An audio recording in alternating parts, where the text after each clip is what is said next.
Hello दोस्तों, मेरा नाम रोहित और स्वागत है आपको अपने यूट्यूब चैनल बीसी सेंटर में। आज हम बताने वाला हूँ बीबीएमक्यू सेमेस्टर 1, ठीक है, जिसका सेशन 22 से 26 है। 4 साल का ग्रेजुएशन है। मेजर पेपर हिस्ट्री का इंपॉर्टेंट क्वेश्चन। शायद आप सब जितने सारे स्टूडेंट्स हैं बीबीएमक्यू सेमेस्टर 1 का, आप लोग पहली बार मेरा वीडियो देख रहे होंगे, ठीक है। लेकिन अपने भाई लोगों से, अपने बड़े लोगों से पूछो जो सेमेस्टर 3 पार कर रहे हैं, 5 पार कर लिए, पूरा ग्रेजुएशन पढ़ लिए, किस चैनल के माध्यम से पढ़े हैं। एक ही नाम होगा बीसी सेंटर। तो हम जो क्वेश्चन बताते हैं वो आता है क्योंकि बहुत सारे पिछले साल से मैं वीडियो बना रहा हूँ, तो मेरे पास अनुभव है, ठीक है। मैं ये नहीं कहता कि 100% मैं बताता हूँ वही आता है, लेकिन कभी कभी ऐसा भी संजोग हो जाता है कि जो मैं बताता हूँ वो भी क्वेश्चन आ जाता है। हाँ, कभी कभी 4 बताता हूँ, उसमें से 3 आता है, 2 आते हैं, ऐसे करके आते हैं। लेकिन संजोग से कभी कभी मैं जो बताता हूँ वही पूरा आ जाता है, ठीक है। तो आज मैं आपको भी इंपॉर्टेंट क्वेश्चन बताने वाला हूँ, ठीक है। और इसका मैंने सॉल्यूशन भी आपको बताऊंगा, मैंने इसका आंसर भी बना दिया, आपको कहाँ मिलेगा वो भी मैं बताऊँगा। आप सभी को पता है, देखो आपका यूनिवर्सिटी ना शुरुआत से ही मुझे बहुत ज़्यादा मतलब अच्छा नहीं लगता आपका यूनिवर्सिटी, इसलिए क्योंकि देखो सिलेबस इतना ज़्यादा उठा करके ले लिया ना आपके लिए। जो कि एक और यूनिवर्सिटी बीबीयू हजारीबाग, आपका तो धनबाद का है ना, एक हजारीबाग में यूनिवर्सिटी, वहाँ पे भी मैं तैयारी करवाता हूँ। तो वहाँ पे सिलेबस इतना बड़ा नहीं होता है, ठीक है। और वहाँ पे स्टूडेंट्स लोग को टाइम मिलता है तैयारी करने का, लेकिन आप लोगों के पास कुछ टाइम भी नहीं मिला हुआ है, ठीक है। तो मैं बहुत सारा आंसर करवा दिया हूँ, आप सभी को आंसर कहाँ पे मिलेगा मैं बताऊँगा, ताकि आप लोगों को हिंट्स मिल जाए और अच्छे से आप लोग तैयारी कर पाओ, ठीक है। तो पहले मैं चर्चा करता हूँ इंपॉर्टेंट क्वेश्चन का, फिर मैं आपको बताऊँगा इसका आंसर कहाँ मिलेगा, ठीक है। वीडियो को अंत तक देखना, बीच में कट करके चले जाओगे और फिर एग्जाम के बाद आओगे और बोलोगे क्वेश्चन नहीं मिला, तो बिल्कुल गलत होगा, ठीक है। देखो पहले सोच लो मैं बोल क्या रहा हूँ, समझो। देखो जिसमें 3 टिकट लगा है, जिस भी क्वेश्चन में 3 टिकट लगा है, इसका मतलब ये है कि सबसे पहले आपको 3 टिकट वाला पढ़ के जाना है, ठीक है, क्लियर है। और जिसमें डबल टिकट है तो आपको पहले ट्रिपल टिकट वाला पढ़ना है। ट्रिपल टिकट वाला ज़्यादा इंपॉर्टेंट है। उसके बाद अगर आपके पास टाइम बच जाता है तो आप डबल टिकट वाला पढ़ेंगे, ठीक है। पहले ट्रिपल टिकट वाला, मान लो किसी के पास कुछ टाइम नहीं है, फिर भी वो 1-2 क्वेश्चन पढ़ के जाना चाहता है, तो ट्रिपल टिकट वाला पढ़ के चल जाए। लेकिन किसी के पास अच्छा खासा टाइम है, वो चाहता है कि मैं बहुत अच्छा तैयारी करके जाऊँ, तो ट्रिपल टिकट वाला पहले पढ़े, उसके बाद पढ़े डबल टिकट वाला, ठीक है। अब ये गोल का मतलब क्या है, जो मैंने क्वेश्चन में गोल कर दिया हूँ, इस गोल का मतलब है कि जो क्वेश्चन मैंने गोल किया उसका आंसर ऑलरेडी मैंने पिछले बार बता रखा है।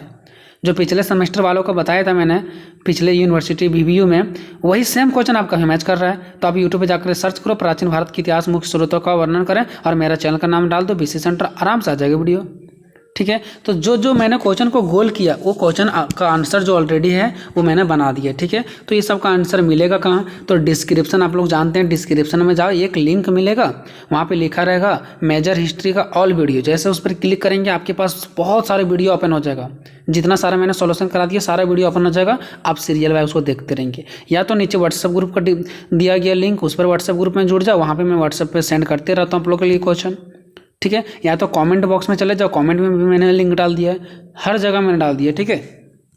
चलो, तो आप लोगों ने देख लिया ट्रिपल टिकट वाला सबसे ज़्यादा इंपॉर्टेंट, डबल टिकट वाला उससे थोड़ा कम इंपॉर्टेंट, और जिसमें गोल किया हुआ इसका मतलब ये कि मैंने उसका आंसर ऑलरेडी बना दिया है, ठीक है। जो कि आपको डिस्क्रिप्शन में लिंक मिल जाएगा। आप मेरे यूट्यूब चैनल पर चले जाओ, प्लेलिस्ट में चले जाओ, प्लेलिस्ट भी मैंने बना दिया इसका, ठीक है। तो पहला क्वेश्चन इंपॉर्टेंट है, प्राचीन भारत के इतिहास के मुख्य स्रोतों का वर्णन करें। ये ट्रिपल टिकट है, इंपॉर्टेंट, और इसका आंसर मैंने करवा दिया है। दूसरा क्वेश्चन, हड़प्पा सभ्यता के नगर योजना और गृह निर्माण पर प्रकाश डाले। कभी कभी हड़प्पा सभ्यता के नगर योजना, हड़प्पा सभ्यता सिंधु घाटी सभ्यता दोनों एक ही है, नगर योजना गृह निर्माण या उत्पत्ति विकास बात एक ही पड़ता है। तो इसका भी मैंने आंसर करवा दिया है, जाकर के देख लो, ठीक है। ये भी क्वेश्चन इंपॉर्टेंट है। इसमें उसके बाद क्वेश्चन नंबर 3 देखिए, इसमें डबल टिकट है, ठीक है। तो सिंधु घाटी सभ्यता के मुख्य विशेषताओं पर प्रकाश डालें।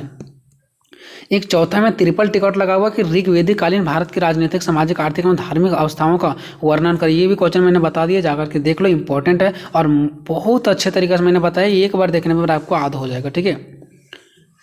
पाँचवा, देखो पाँचवा में आप लोग फंसना नहीं। देखो अब विद्या गैस का एक चक्कर में बताता हूँ आप लोग को, विद्या गैस का कहानी, ठीक है।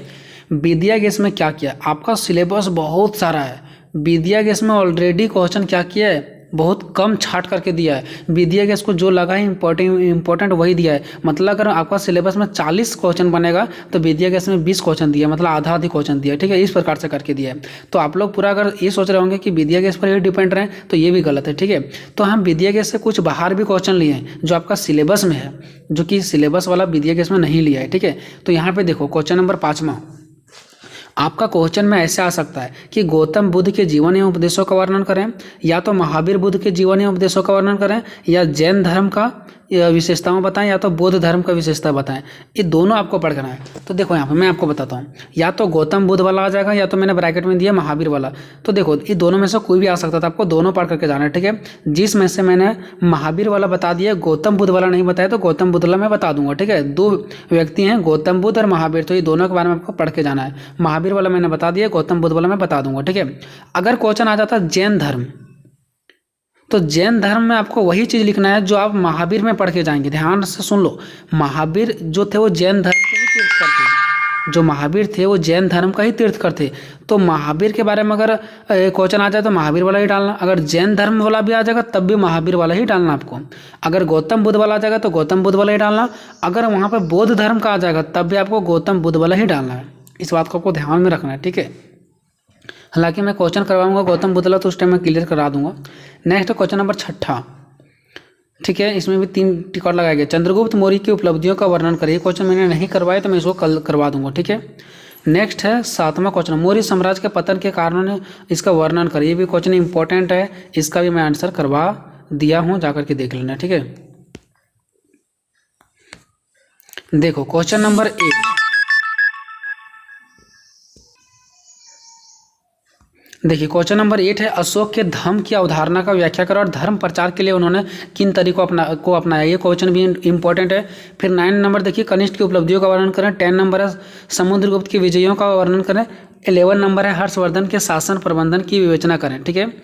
तो हर्षवर्धन के शासन प्रबंधन, इसी क्वेश्चन को चेंज करके दे सकता। तो मैंने जो आंसर बताया है वहाँ पे आपको हर्षवर्धन के शासन प्रबंध नहीं मिलेगा, विजय मिलेगा वहाँ पे। तो ध्यान रखें कि लगभग क्वेश्चन सेम है, क्वेश्चन चेंज करके दे सकता है, ठीक है।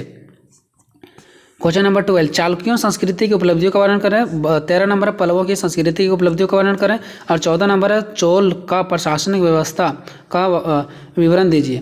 15 नंबर है, पूर्व पाषाण काल और नवपाषाण काल का में अंतर बताइए। तो फिर ये दोनों क्या है उसके बारे में आपको दे सकता है। क्वेश्चन नंबर 16 इंपॉर्टेंट है कि अरब आक्रमण के कारणों इन प्रभावों का विवरण दीजिए। अब देखो दोस्तों, मैं आपको इंपॉर्टेंट चीज़ बताने वाला हूँ। वीडियो यहाँ पे नहीं छोड़ना है, आपको वीडियो यहाँ पे नहीं छोड़ना है। देखो मैं आप सभी को बता रहा हूँ, ये डबल टिकट और ट्रिपल टिकट का कहानी है, ठीक है। इससे पहले मैं आप सभी को ये बताना चाहता हूँ कि जो आपका BBM की यूनिवर्सिटी उसमें बहुत ज़्यादा सिलेबस दिए दोस्तों, और इसमें इंपॉर्टेंट क्वेश्चन कौन सा है सेलेक्ट करना बहुत ही मुश्किल का काम है। ऐसा इसलिए क्योंकि सिलेबस अगर 40 क्वेश्चन बनाएगा तो क्या मैं आपको 3 क्वेश्चन दे सकता हूँ इंपॉर्टेंट कि यही तीनों आएगा 40 क्वेश्चन में से? ऐसा हो सकता है पॉसिबल? क्या बिल्कुल पॉसिबल नहीं हो सकता है, ठीक है। तो देखो सिलेबस बहुत ज़्यादा है, टाइम बहुत ज़्यादा कम दिया है, मैं कुछ कर नहीं सकता हूँ। हाँ, मैं एक ही काम कर सकता हूँ, सिलेबस को कम तो नहीं कर सकता, डेट को आगे पीछे तो नहीं कर सकता, बल्कि मैं आपके लिए मेहनत कर सकता हूँ, दिन रात एक कर सकता हूँ, ठीक है। अब देखो, अगर आपके पास बिल्कुल टाइम नहीं है, आप चाहते हैं कि मैं 1 ही 2 क्वेश्चन पढ़ पाऊंगा, 3 ही 4 5 क्वेश्चन पढ़ पाऊंगा, तो जिसमें मैंने ट्रिपल टिकट लगाया वो आप पढ़ करके चले जाओ, ठीक है। लेकिन अगर आप चाहते हैं कि अच्छा खासा पढ़ करके अच्छा खासा नंबर लाएं, तो आपको ट्रिपल टिकट वाला भी और डबल टिकट वाला भी पढ़ के जाना पड़ेगा। मतलब ये कि सारा क्वेश्चन पढ़ के जाना पड़ेगा, ठीक है। अब आप ये बोलेंगे लास्ट में आपकी ये क्या बोलती हैं, देखो भाई मैं 3 क्वेश्चन 5 क्वेश्चन सेलेक्ट कर दूंगा, अगर नहीं आया तो फिर मुझे तो बस यही ना बोलोगे कि सर आपने जो बताया नहीं आया, लेकिन भविष्य तो आपका बर्बाद होगा ना। तो सारा क्वेश्चन आपको पढ़ करके जाना पड़ेगा। लेकिन आप चाहते हैं मेरे पास टाइम नहीं है, 4-5 क्वेश्चन ही पढ़ पाएंगे, तो फिर ट्रिपल टिकट वाला पढ़ लो, वो भी मैंने सबसे ज़्यादा इंपॉर्टेंट मुझे लगा है, लेकिन मैं ये गारंटी तो नहीं दे सकता हूँ कि उसी से आएगा, ठीक है। तो सिलेबस बहुत ज़्यादा दे दिए दोस्तों, ऐसा इतना ज़्यादा बड़ा सिलेबस मैं नहीं देखता हूँ, क्योंकि BBA में भी तैयारी करवाता हूँ, ठीक है।